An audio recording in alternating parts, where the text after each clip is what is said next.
Thanks for watching 2 News at 6 tonight. As data centers go up here in Utah, the question of water usage arises. Yeah, a new one in Eagle Mountain says they won't be using much water.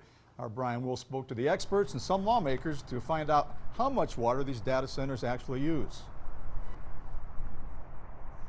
Mark and Heidi, dusty, dry, and even windy conditions, as you can tell, out here in places where they're building these data centers, in places that already need water. So I asked what is being done to protect this precious resource.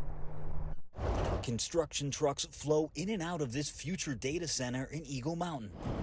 But soon it'll be water. Data centers use water in two ways. One is they use water for cooling of the actual servers.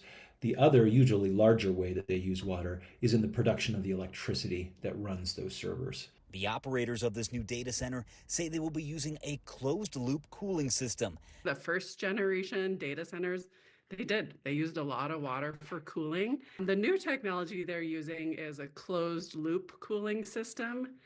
And that means either a refrigerant or sometimes water is used in a closed loop, kind of like a car radiator.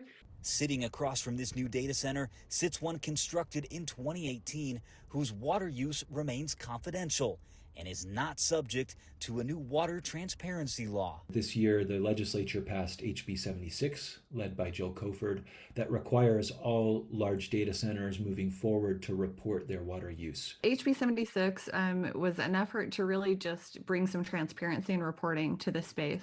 There's a lot of conversation nationwide about data centers, about how they're using water, and that we just don't know. Does that bill have any impact on like the data center going up, like for example here in Eagle Mountain, or ones that are already under construction? Anyone who is operational, I think the operational date is July of this year, if they're operational after that date. And so the challenge, and that was a negotiation with, it wasn't the way I really wanted the bill to go, but it's where we had to get it there in order to get it across the finish line. It's a start. The public will know how much water this new data center will use.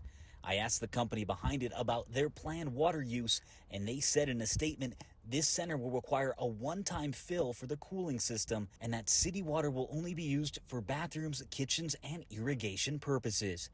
I also reached out to the city of Eagle Mountain asking about oversight on water use, and they sent me this statement saying this data center is regulated by local development agreements and state regulations.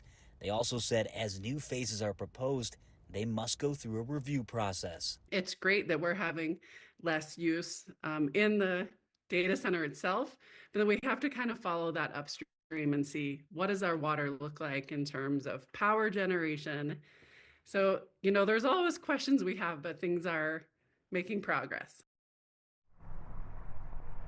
This nearly 200-acre data center campus is slated to be complete by 2029.